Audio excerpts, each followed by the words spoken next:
The radical, fundamental principles of freedom, rational self-interest, and individual rights. This is the Yaron Brook Show. All right, everybody, welcome to Yaron Brook Show on this Friday, last Friday of March. It is also Good Friday. Good Friday. I don't even know what exactly we're celebrating today, but something to do with Jesus. Anyway, it is everything's closed. It's particularly here in Puerto Rico. The whole week has been just like in many countries in Latin America. The whole week is kind of a week where people take off and make it into a holiday week.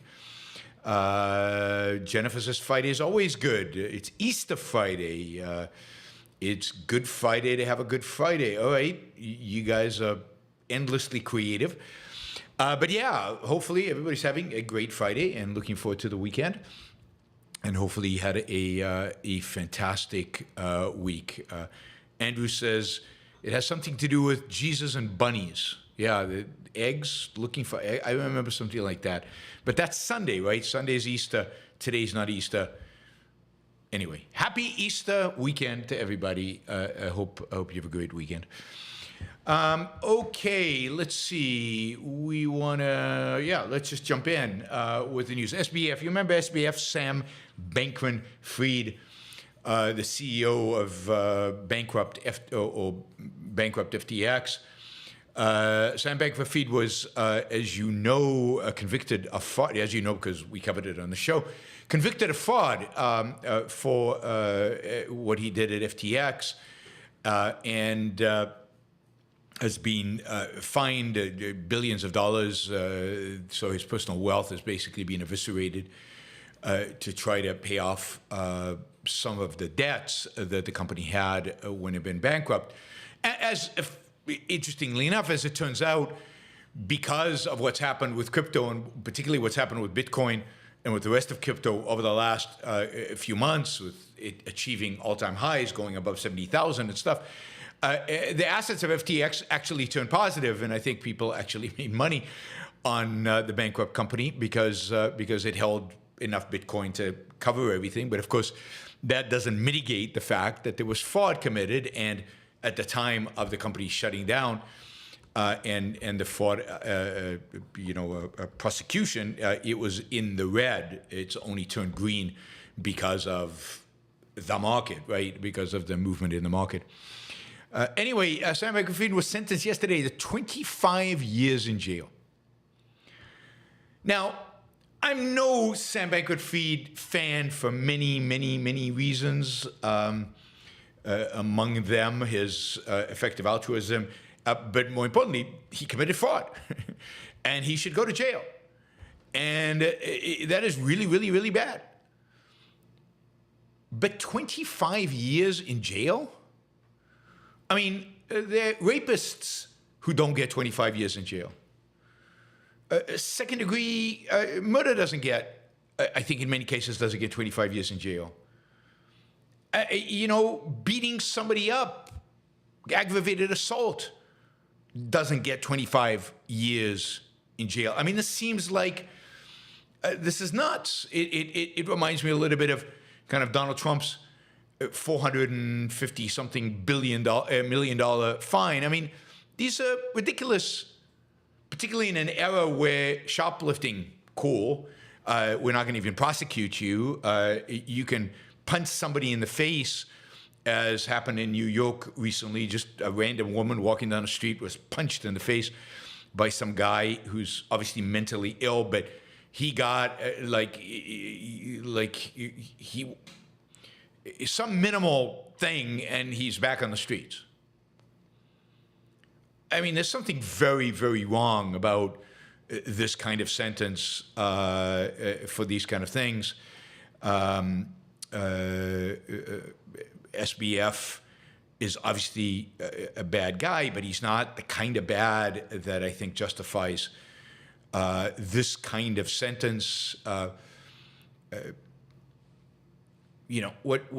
can you say? I mean, Mike Milken for nothing, basically, got 10 years in jail. But at least in that case, the judge had the audacity, the honesty to say, I'm making an example of you. Because I hate Wall Street and everything that happens to Wall Street. I'm making an example of you. Is the judge here making an example of SBF? Obviously, but for what? Over what? So fraud is bad. I would have expected a 5-year term, maybe a 10-year term.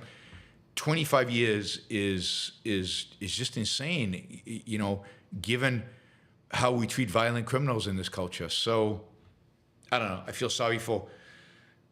I don't know if I feel sorry for SBF, but I guess I do. I mean, that's just a ridiculous sentence.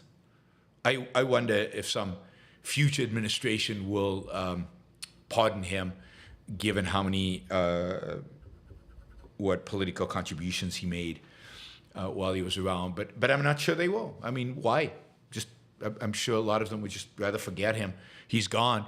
He's never going to make a future contribution, so why bother? Real sacrificial lamb for the sins of crypto, for the hatred of crypto, for the hatred of finance, for the hatred of people being successful in finance. Bernie Madoff got 150 years. I mean, that seems exaggerated, right? 150 years, given that murderers don't get that. I mean, first-degree murderers don't get 150 years. That seems exaggerated. Also, Bernie Madoff set out unequivocally to commit fraud. He had intent. From the beginning, really, he built a pyramid scheme. SBF did bad stuff, but you get a sense that he kind of drifted into it. It wasn't one big scheme to defraud his investors, the people who did business with him. It was something that kind of, like most frauds, drifted into and landed up covering himself and covering previous mistakes by committing fraud. It's not the same thing. The intent matters. Bernie Madoff, I still don't think deserves 150 years, but certainly deserves more than SBF. Yeah. Sure, SBF is way worse than punching a person in the face. Absolutely. But the person punching in the face got 0. So it's not that much worse. And it's not worse than killing somebody. It's not worse than raping somebody. It's not worse than, some aggravated assault where people are beaten to an edge of their life. And 25 years is a lot in criminal law. So, no, it strikes me as way too much. Way too much. Well, it's not a hatred of envy of success.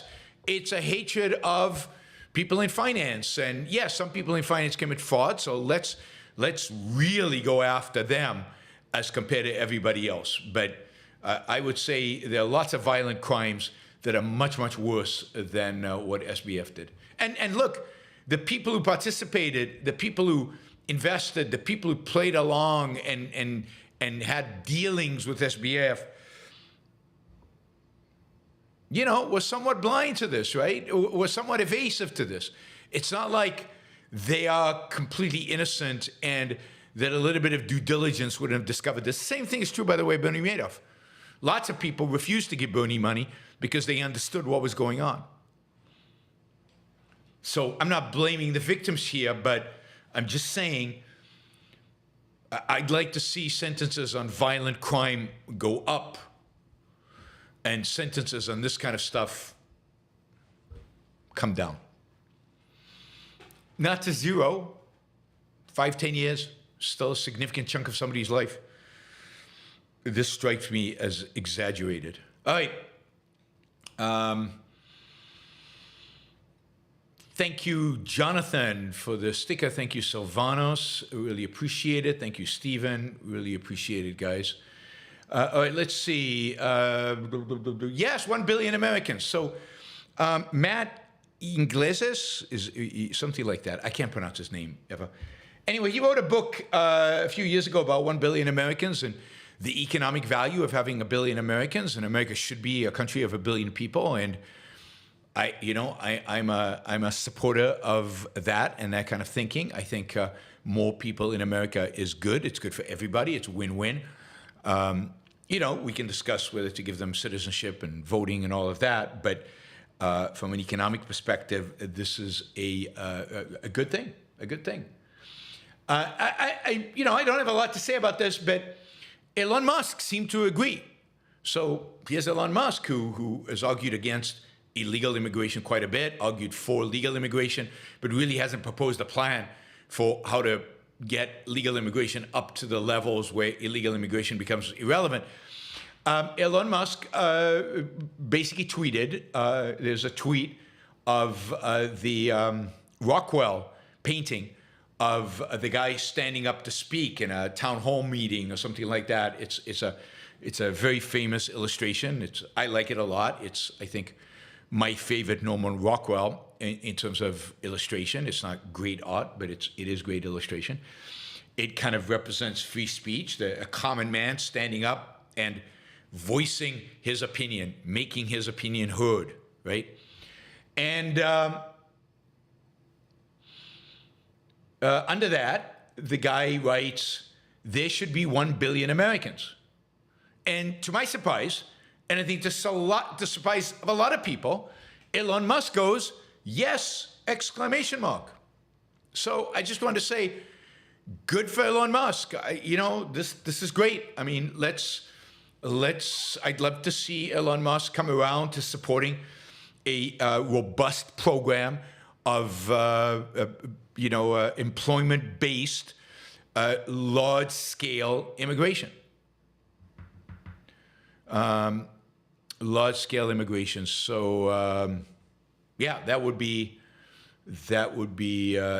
terrific. So, Elon, waiting to see your support for the plan. All right, another piece of good news.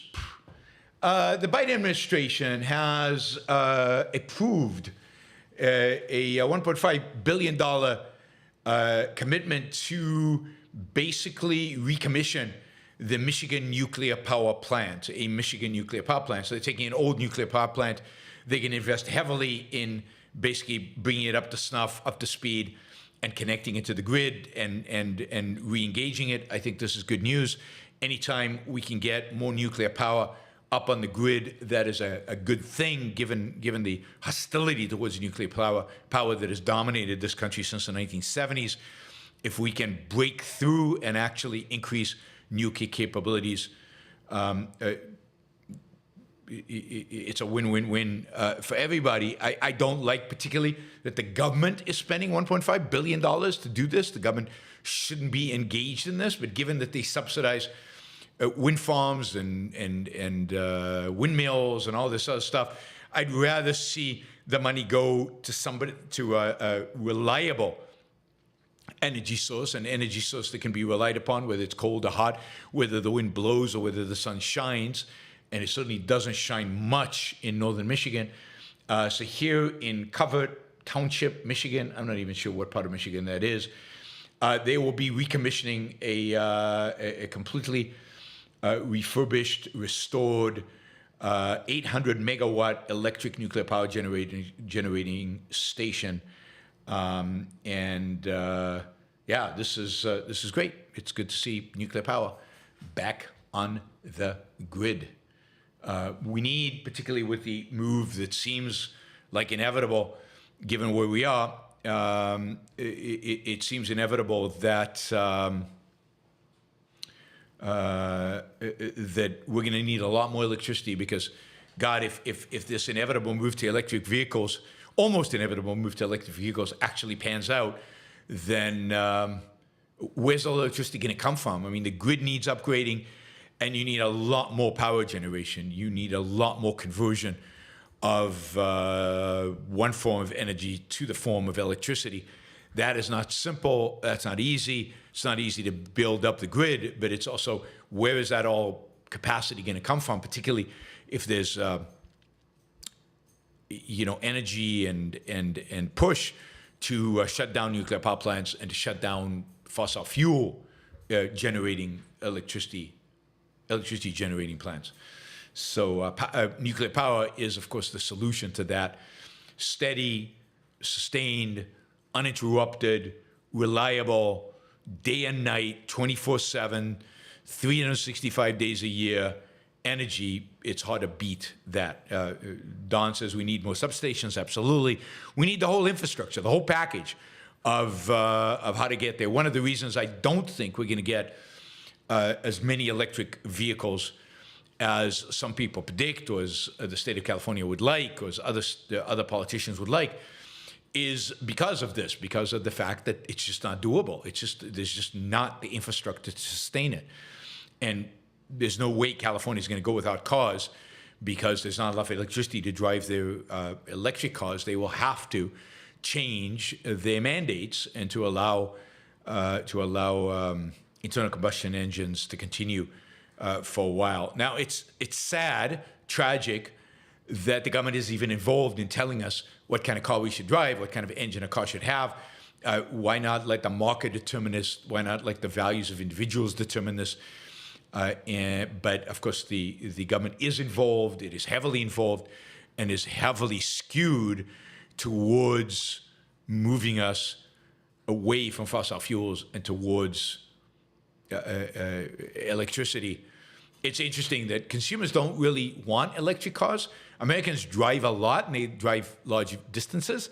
Even in cities, the distances can be pretty big in the United States of America. We live in suburbs and so on. And probably one of the biggest barriers for electric cars is just range.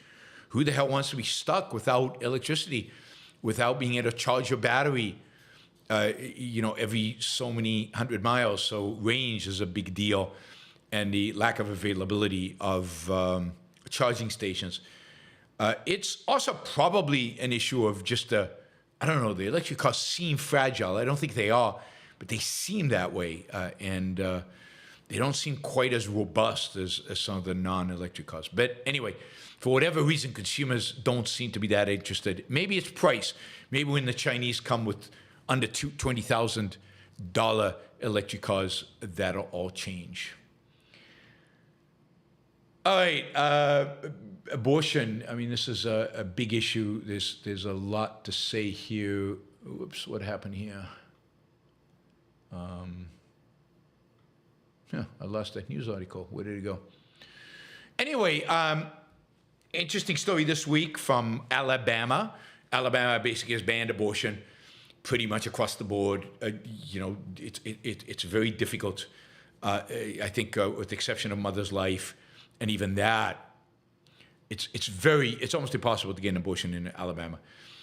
Anyway, a Democrat ran for a House of Representatives in the State House of Alabama on a reproductive rights platform, on a pro-abortion platform, in a Republican district. This is Alabama. There are not that many Democrats. It's almost all Republicans. And this was a solidly Republican district. And she won. The Democrat won. And it is pretty obvious that the reason for that is I'd say, conservative women, Republican women, who understand what it means to be pregnant, understand what it means to bring a life into this world, understand what it means to take away the option of almost completely of having an abortion for women. And I've told you the story, I think, that I once spoke in Colorado Springs in front of a very conservative audience. I can't remember what the topic was, but whatever it was, the first question I got in the Q&A from, I think, a former representative in the House of Representatives, conservative Republican, was about abortion. And I basically made my case for a woman's right to have an abortion, for a woman's right to choose. And I thought, okay, I'm going to get a huge amount of boos here. And what was interesting was, there were people really upset, mainly men, very, very upset. But there was a lot of clapping. The clapping was all done under the table. She couldn't quite tell who was clapping. but it was basically the women in the audience. Conservative women were clapping. They are pro-choice. They might not admit it. They might not, they might not tell their husbands, I don't know. But when it times to vote, and nobody can see how they're voting, and when it comes to responding, they get it. They get it, at least to some extent. And Republicans are really hurting themselves. So so I found this tweet interesting. This is from National Review, right? The National Review is not the most crazy out there religious right publication. It's pretty bad, particularly in its attitude to Atlas Shrugged and Ayn Rand, but not the craziest of all publications. And this is a tweet they put out. Vice President Kamala Harris's visit to an abortion clinic is a sign not just of how little this administration would offer disaffected Republicans, but also how radical the Democratic Party has become on this issue. Really? Really? The Democrats are radical on this issue? She went to an abortion clinic where they're doing legal abortions, which is good, which is the right thing, and which is a clearly Democratic position, and which is a position, according to a recent Fox News poll, it is a position that is supported overwhelmingly by Americans. Whoops, the graph I had disappeared on me. Yeah, but basically, right now, as of today, 7 in 10 Americans favor the use of the abortion pill. 6.5 out of 10, or 6.5 to 7, over 65% of Americans support access to abortion, some access to abortion. These numbers are significantly higher than they were when Roe versus Wade was overturned, Dobbs. So the support for abortion has only increased over the last few years. And this means that a significant number of Republicans support abortion. So no, I think Kamala Harris going to an abortion clinic is exactly what is necessary to get disaffected Republicans, those disaffected Republicans who are furious at the Republican Party for basically banning abortion in so many states and turning the lives of women into hell in those states. And you see it state after state after state, red states, where the issue of abortion is brought to a vote through a constitutional amendment or through a referendum or through something like that. A majority, even in deep red states, a majority is voting for sustaining a woman's right to have an abortion. So no, Kamala made an excellent move in terms of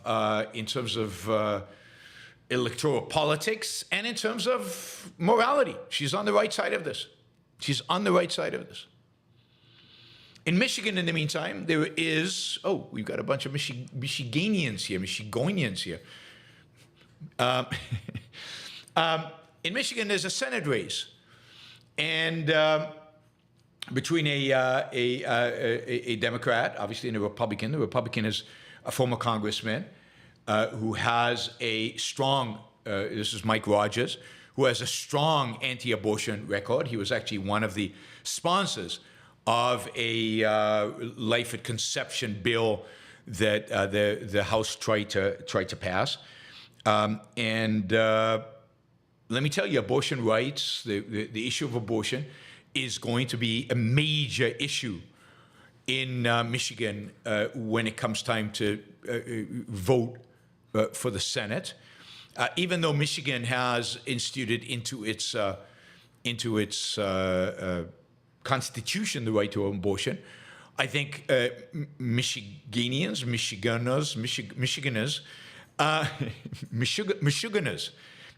that's the right word, still worry about a like a national bill that limits and takes it away from states to make these kind of decisions. And this could be a major issue.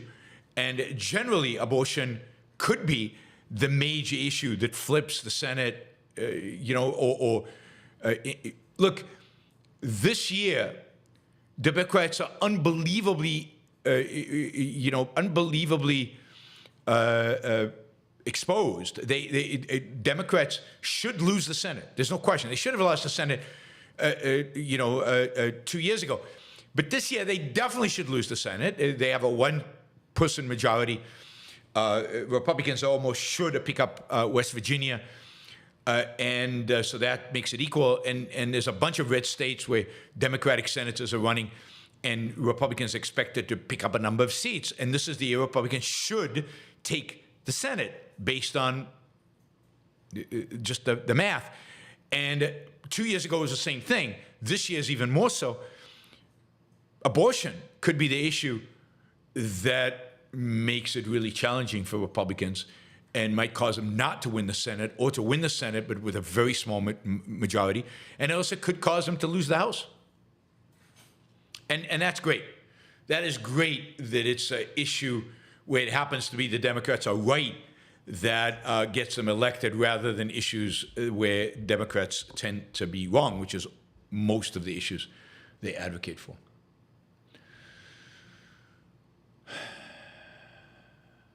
All right. Just a little bit about the bridge in Baltimore failing. This has inspired people to come up with some of the most bizarre conspiracy theories possible. The bridge fell because of DEI.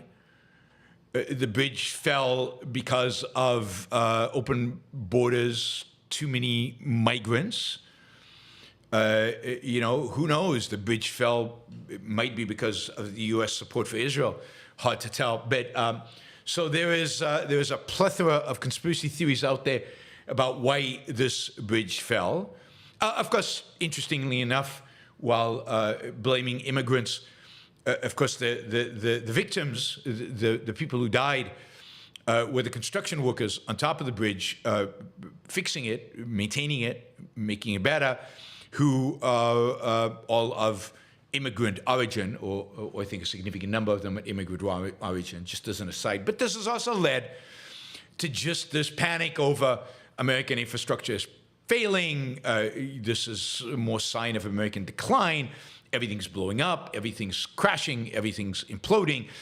And just again, to give all this some reality, there is no evidence, zero evidence, that we have any kind of infrastructure disasters on our hands. Bridges fall, accidents happen, things like this will happen. Some of our infrastructure is aging, and it's unlikely government will spot it in time, and some bridges and some things do fall. But it's not more than in previous years. Things are not getting worse in this regard. So the perspective, keep a perspective in terms of transportation disasters. Disasters happen because of transportation, a big infrastructure. There's very little. This is primarily driven by the fact that it's been 15 years since there was a multiple fatality accident involving a U.S. passenger airline. This should also make you wonder about these people who worry about. I saw this photo. Somebody put up a photo of two female pilots at the front of a plane, and writing, "Oh, how does this make you feel?" Implying that this should make you feel unsafe. Well, there are a lot more female pilots flying airplanes today than there were 15 years ago or 20 years ago, and yet no accidents, no accidents with fatalities, multiple fatalities, since February 12th, 2009. In that period, 11.6 billion passengers have boarded a scheduled U.S. flight, with just 2 passengers fatalities, 2 out of 11.6 billion. when I see 2 female pilots, I have to say I'm a little reassured. Female pilots are less likely to take on crazy risks. You can imagine a male pilot saying, "Oh, that maintenance thing, that's fine. We'll be fine. Don't worry about it. Let's just take off. I've got a date. I need to get there." And a female pilot is probably going to go, "No, let's slow down. Let's check it out. Let's make sure everything's fine." I think has to do with risk aversion and risk seeking. Men tend to be much more risk seeking than women. Not everybody, but as a tendency. So me, at least, I feel reassured when there's a female pilot that we're probably taking on less risks in flying, and she probably cares a little bit more about passenger comfort than her male counterparts. The biggest challenge to American infrastructure, literally the biggest challenge, a major challenge to American infrastructure is not the infrastructure itself. It's not DEI. It's not immigrants. It's not, some crazy right wing or crazy left wing or crazy anything. The real danger to American infrastructure is Chinese hacking, primarily Chinese, but probably Russian as well. Hacking. There has been, we know, a major hack by the Chinese that has basically infected a significant number of American crucial infrastructure, where the Chinese could flip a switch and we would be without electricity, without internet, and without a lot of other stuff, right? And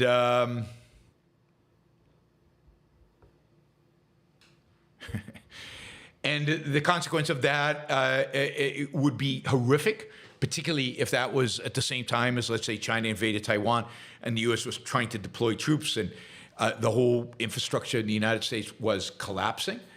The U.S. is also, that hacking has also affected financial industry and others. Now, this particular hack has been discovered.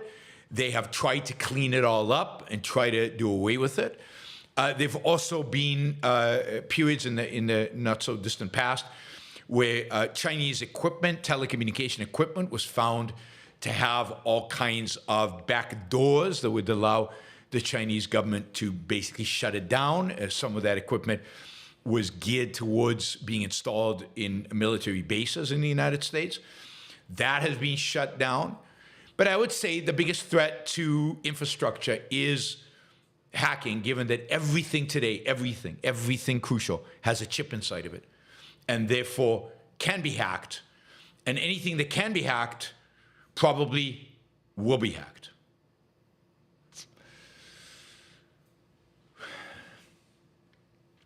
So, the boat hitting the bridge, tragic, horrible, probably unavoidable, although it would be interesting to know what exactly happened in the ship and why the backup power didn't work and why they really completely were adrift onto this thing. I don't know, but what is going on? What is the discussion here? My super chat won't work again. Huh. That's weird. Maybe it's something to do with Michigan. Maybe I said Michigan too many times. I don't know, Jennifer. There is a limit of $500, but per one, maybe it's a 24-hour. I don't know how long it lasts, but that's weird. And last I looked, Michigan was not indeed a foreign country. Sometimes I know there are problems with foreign countries, but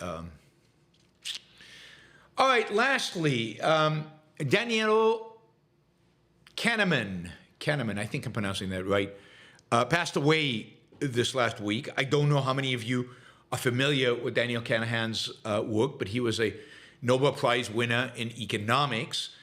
He won that prize in 2002. He died at the age of 90. He is a pioneer. He pioneered the field of what's called behavioral economics. I'll talk about that in a minute. He was a trained cognitive psychologist. That's what his PhD is. That's what he trained and taught. But he took his views on cognitive psychology and applied them to economics. Now, there is a lot bad in what Kahneman did to the field of economics, I think. But you have to understand what the field of economics was like when he did it. And in some senses, in some way, he at least knocked the field away from a fallacy that they were committing. In the 1970s and 1980s, the field of economics was dominated by mathematics. It was all about mathematical economics, modeling, theories. And all these theories and models that came out of neoclassical economics were all based on the assumption that all human beings who participate in the economy are rational. Now, rational here does not mean what we mean by rational. Rational in the context of economics means that they have perfect information, perfect knowledge. They know the future, and they understand completely what their economic interests are, and they follow those economic interests to the letter.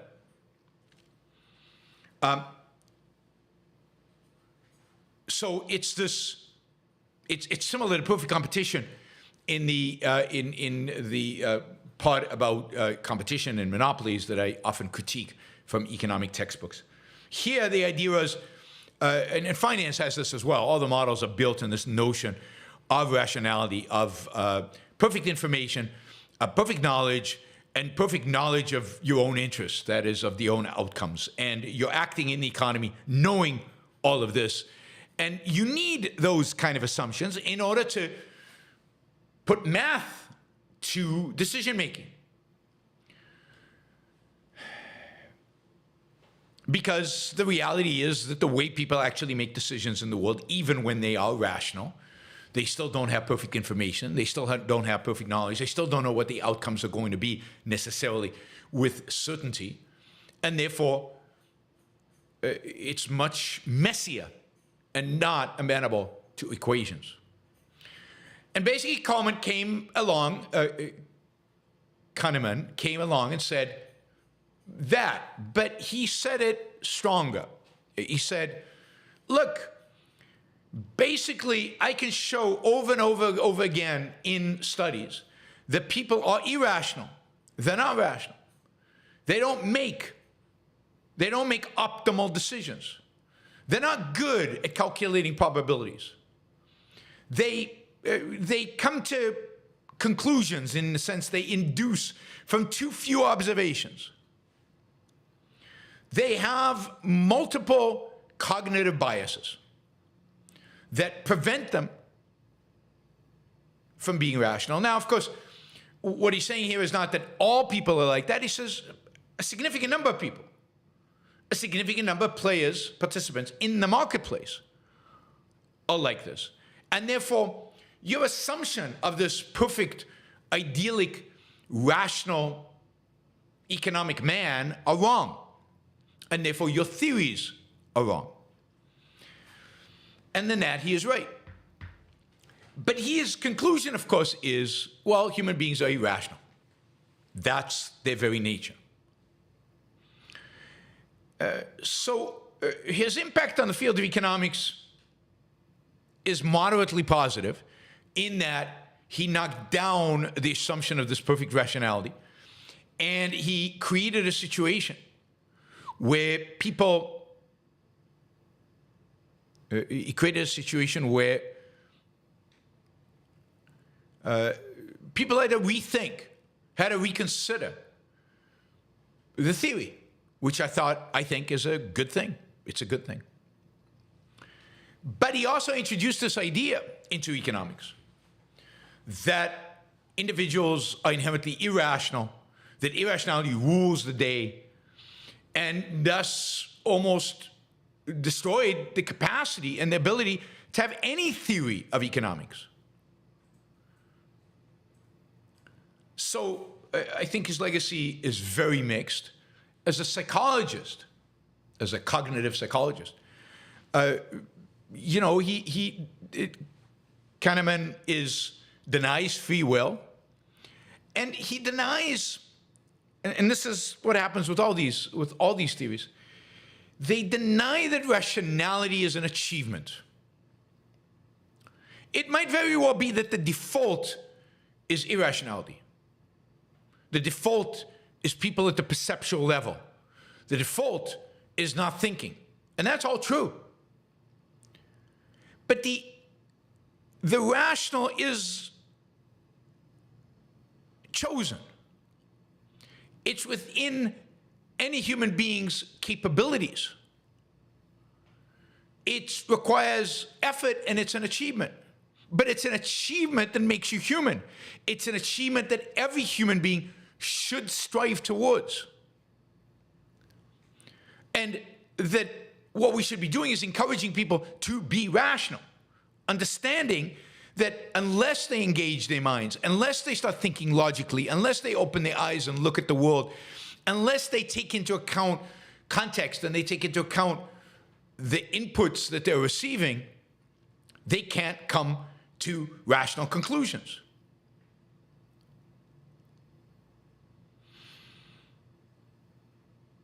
So, to survive, to thrive, to succeed in life requires rationality, requires one engage in rational thought, requires the effort, the focus, the energy and the choice, of course, that entails.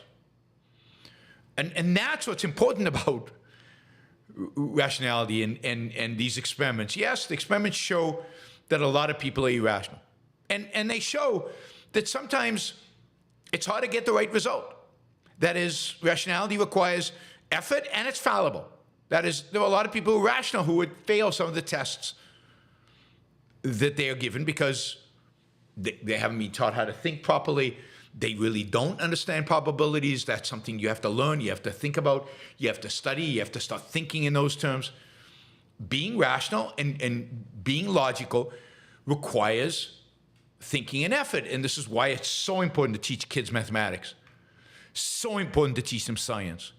So important to show them kind of the process by which real induction happens so that they can protect themselves from the bad habits that people around them have, so they can protect themselves from the default, the irrational, default, which is when you don't engage with the mind, bad things happen.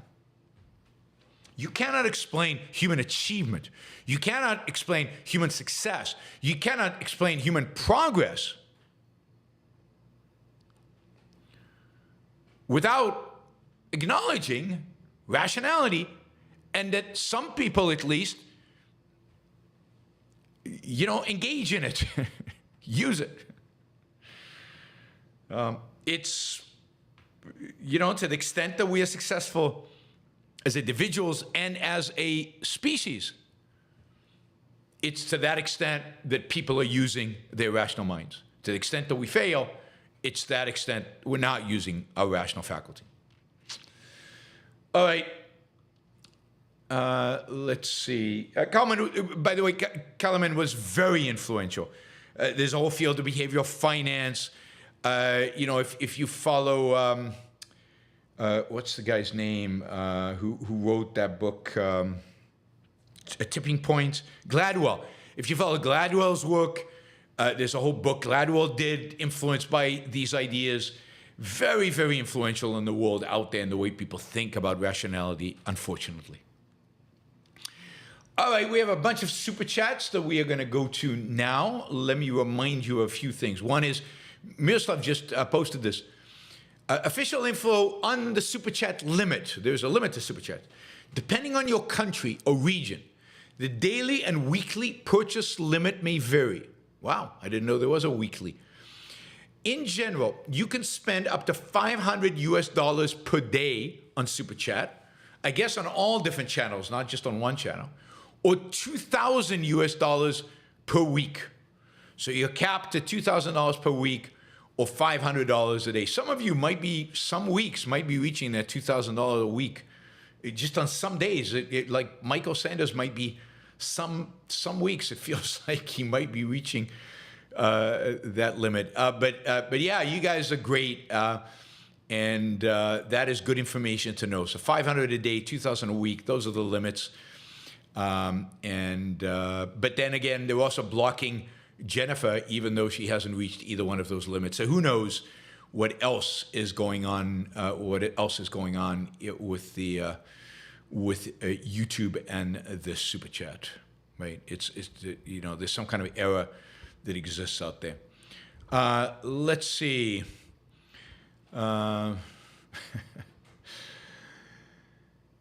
Oh yeah, I wanted to remind you of my two sponsors. The Ayn Rand Institute is a sponsor of the show. It right now wants to remind everybody that you can apply for a scholarship to OCON, to the Objectivists Conference this year in Anaheim, California. It's the biggest conference of fans of Ayn Rand and her philosophy of objectivism. It's the biggest conference on objectivism in the world. It takes place on June 13th to 18th. It's a perfect place to explore new ideas, connect with like-minded people, get to meet a lot of the faculty, Greg Salamieri, Tara Smith, Ankar Gate, me, others. It's also a great place to come and play poker with me and beat me. I get beat every year. I haven't won the poker tournament yet. There's always hope for next year, but always somebody beats me. So you might be the person to beat Yaron at poker. That is you get a gold star for that. Whether you're university, high school, or just studying Ayn Rand's philosophy on your own, you're eligible to apply for a travel scholarship to ensure you are able to attend the conference. Deadline to apply is April 15th, midnight, just 11:59 p.m. April 15th. And you can learn more at aynrand.org/start here. So apply. All of you should apply. Then Alex Epstein is now a sponsor of the Yaron Brook show, and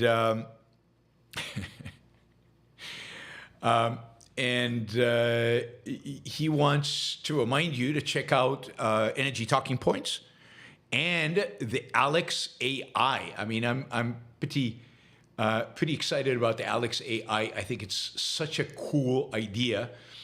And of course, I also need to remind everybody that I'm mispronouncing his name, right? His name is Alex Epstein, not Alex Epstein. So thank you, Gene. God, I don't know why I do it.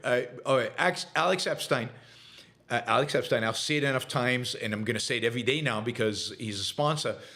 Alex Epstein, so go to alexepstein.substack.com. alexepstein.substack.com. Sign up for the Substack.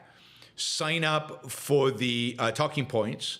And if you're able to and can afford to, and I don't know how much it costs, but it would be great to sign up for the Alex AI, which sounds amazing and sounds like a lot of fun too. You can ask Alex all kinds of questions and see what the AI says.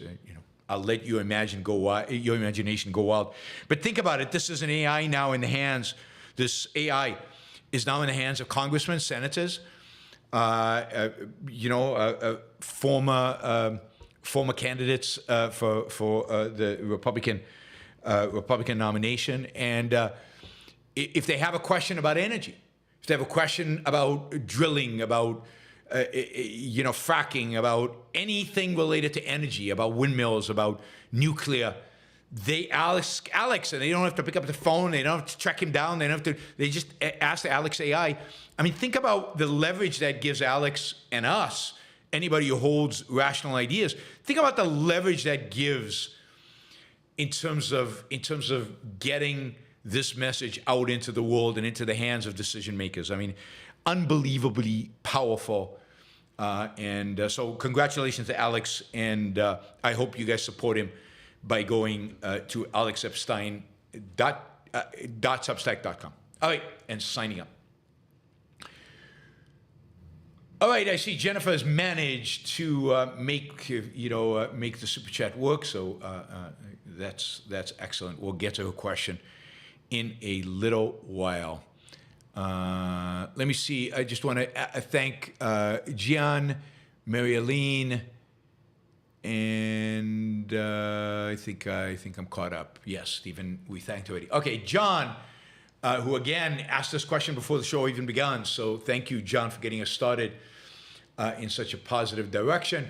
John asks, all right, so he always asks multi-part, so I have to start at the right place. Happy Friday. My question is, does any idea derived from an anti-concept automatically condemn itself as being irrational and therefore immoral when put into practice in the real world? So he says examples. Ethnicity would be an anti-concept. Racism, slavery, genocide, affirmative action, Black History Month, ID politics, etc. All concepts spawn from the anti-concept of ethnicity. I hope you have a great weekend. So I don't think they are spawned from the anti-concept of ethnicity, right? Now, racism is spawned from the anti-concept in a sense of the non-existence of racism. That's true. Of race. But the question to ask about a concept is, racism we can say is immoral, but we can't say racism is an anti-concept because it derives from an anti-concept, right? Racism describes a real phenomenon. A phenomenon where people discriminate against others based on their racial characteristics, or if race is an anti-concept, which I think it is, or it doesn't mean anything, then based on their perceived, imagined, made up racial characteristics. Slavery, obviously, it doesn't apply to race or ethnicity. There were plenty of white slaves in history by whites. There are plenty of black slaves by blacks. Plenty of, slavery went in all directions.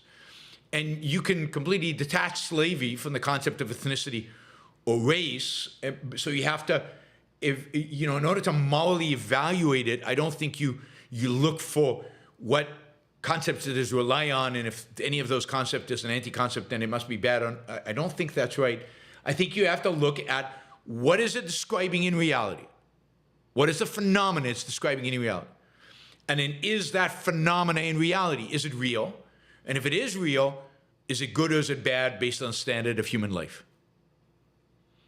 I think that's true of slavery, genocide, affirmative action, Black History Month, ID politics, identity politics. All of those are real phenomena. We have to evaluate them. They're all negative, but they're negative not because they rely on ethnicity. They're negative because they're anti-life in some fundamental, deep sense. And of course, this affirmative action, you could say affirmative action depends on skin color, differentiating people based on skin color. That's not an anti-concept, it's still bad and evil and wrong.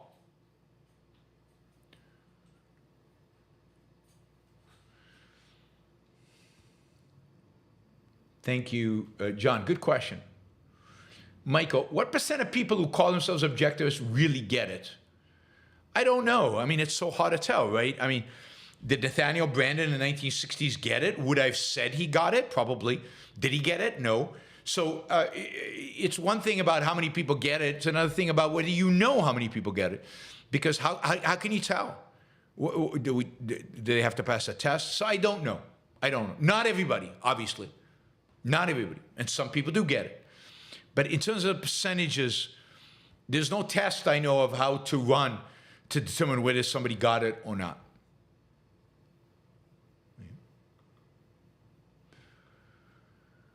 Michael asks, I don't think it's altruism. People just cannot think. Mindless, second-handed drifters, unfocused zombies.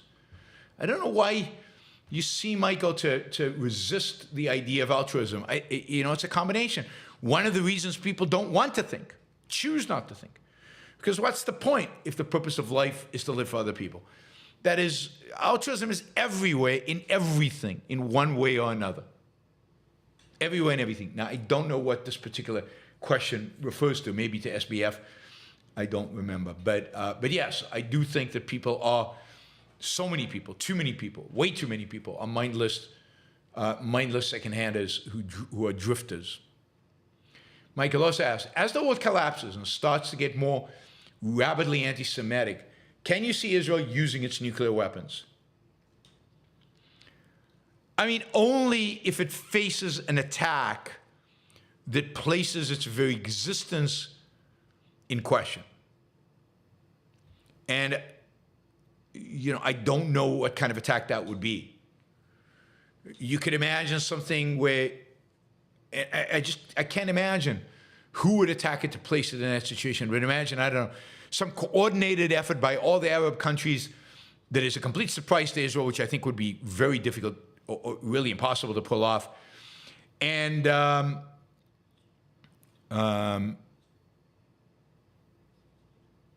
Israel decides to use a nuke in the desert of Jordan and the desert of Iran or the desert of Syria with minimal casualties to say, everybody step back because next time this will hit a city. I mean, that's possible. That's possible. But yeah.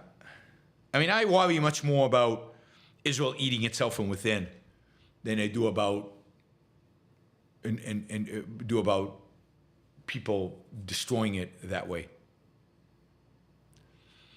from without.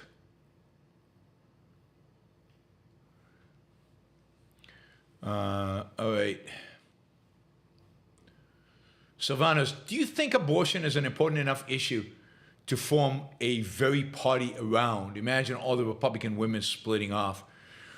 I mean, yeah, I mean, that would be phenomenal. I mean, imagine all the Republican women splitting off, keeping some better ideas from the Republican Party, like a little bit more bit more freedom in the economic realm, and being pro-abortion. I think that would be great. That would be great. It's not going to happen, but I think that would be great. You already have a political party dedicated to abortion, in a sense, Democrats. But it would be great if you just had a pro-liberty party, which focused on abortion and on other liberties. Whether Republican women could do that, I don't know. Should they? Sure.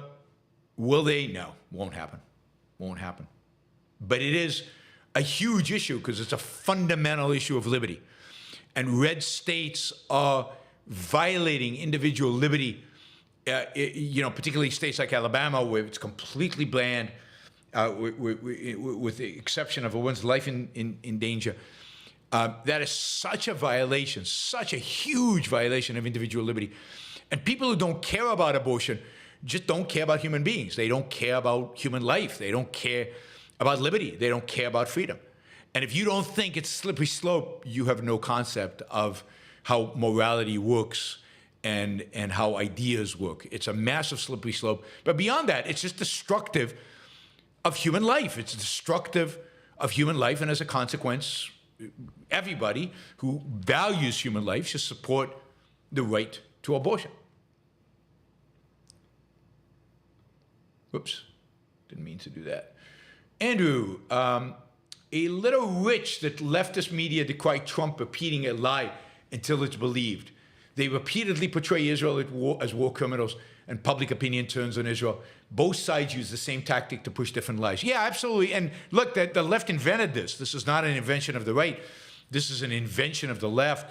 The left tells a story which the right then picked up on about the great financial crisis being caused by capitalism over and over and over and over again, about American income stagnating since the 1970s. There's been no improvement in the quality of life since the 1970s, and so on. All of that, they repeat. I mentioned this in debates. It doesn't matter. It doesn't even sink in with people because they have so accepted these fallacies that come from the left. So yeah, it's just that the right is caught up with that idea and is doing the same thing.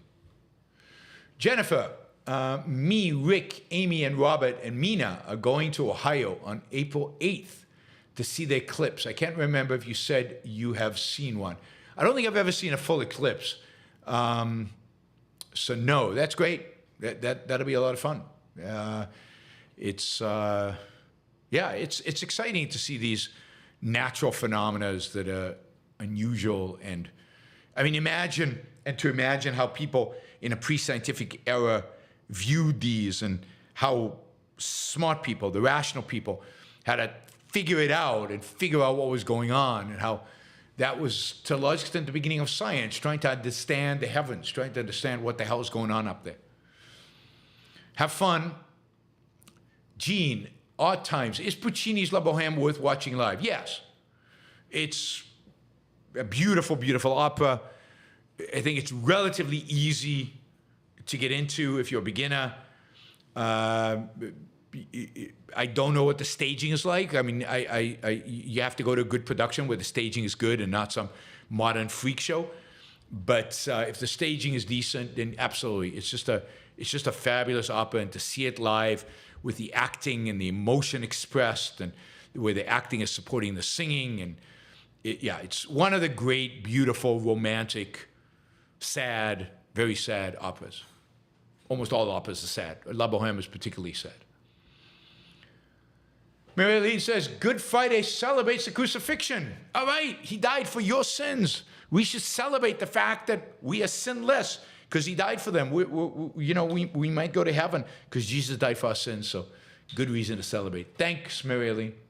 Appreciate it. Michael, squatters' rights have now been officially abolished in Florida. Yes, I mentioned that yesterday. DeSantis signed the bill. Michael says, should Israel be specifically targeting civilians? No, I don't think that's necessary, but it shouldn't be going quite out of its way to avoid them when it puts their own soldiers in harm's way in order to do that. Frank, Rockwell Town Hall painting is like a F.Capra film.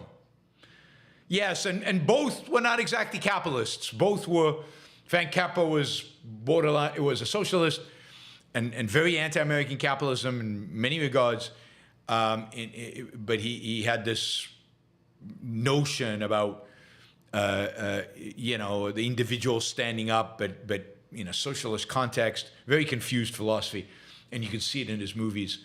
And Rockwell also had a bit of a populist, mildly socialist, FDR-leaning view of America. And yes, Rockwell Town Hall does remind one of, I don't know, Mr. Smith Goes to Washington, let's say.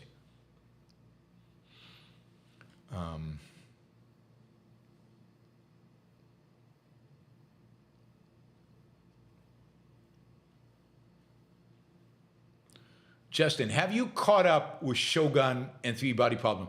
Only watched one episode of Three Body Problem. I'm still behind on Shogun. Still 2 more episodes, I think, to go before I'm caught up, or 1 episode to go before I'm caught up. But still enjoying it, still finding really interesting and very, very well made. So I definitely like that.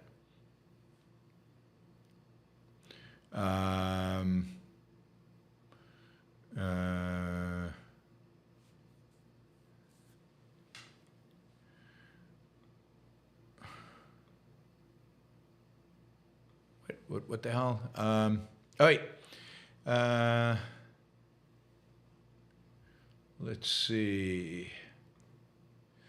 Tom, since Jennifer is so cool. Yeah, Jennifer, Tom gave some money just because you're cool. Robin Nasha says, Mitten State Super Chat test. It turns out that Michiganians can actually do Super Chat. Daniel, it seems like voting for Democrats for the abortion issue will be the biggest bang for your vote because on every other issue, they both are terrible. Pretty much, yeah, pretty much. Jim Brown says, thank you, Yaron. I think he was referring to my discussion of Kahneman. Thank you, Jim. Really appreciate the support. Robert, my mnemonic for Alex rhymes with Einstein. Okay. Einstein, Bernstein, Epstein. I should know this. Sylvanas reminds us all to like the show. Like the show. Don't forget to like the show, please. Like the show. All right. And Jim Brown says, anybody know why protecting the eyes during solar eclipse is recommended? I don't, but somebody said that I guess because of the way the eclipse happens, you get more ultraviolet light affecting your eyes, and therefore that is particularly dangerous for the eye. But I don't know. It's a good question. Mark, the conventional wisdom, I believe, is that people buy from emotion and justify it mentally. Well, there is a conventional wisdom that says that people basically act on emotion, generally, that that's the primary motivation, and then build up rationalization, that is, rational explanations for what they did and why they did it. That affects buying, but it affects really, according to the people who hold this view, I think it was Jonathan Haidt or maybe it's the other guy. Anyway, some of these psychologists, it's always ex post rationalization, that all rationality is not real. All rationality is ex post rationalization. We only function on the emotional level. Sad that people think that. Andrew says, is there a parallel between the crucifixion of Christ and Galt being tortured? The fact that there is a kind of a need for a sacrifice, but the difference is the Galt doesn't die, of course, and Galt doesn't save us from our sins. Quite the contrary, right? We all suffer for the sins with the blackouts and with the fact that civilization crumbles, and Galt does not save us from our sins. He actually accelerates us paying for our sins. So I don't think in that sense, in the sense of persecuting the good for being the good, if one in a particular context views Jesus as the good, then yes, there's a parallel. All right, Friend Hopper says, Michigan Super Chat. Thank you, Friend Hopper. Thank you for that. All right, everybody. Really appreciate the support. Thank you for everybody. We made our target again. I will remind you that tomorrow is a Ask Me Anything. It's also an opportunity for those of you who give more than $25 a month on some of the other platforms to participate in the Zoom call that I have. So please consider joining that. A link was sent to everybody. And I will see you all tomorrow at the AMA. And next week I'm traveling. The next 2 weeks are going to be difficult in terms of shows. I don't know what Wi-Fi is going to be like or internet is going to be like in South America. Hopefully it's good enough to do some shows from there. But it might not be. The reality is it might not be. But we'll do as many as we can. I will see you all tomorrow. Bye, everybody.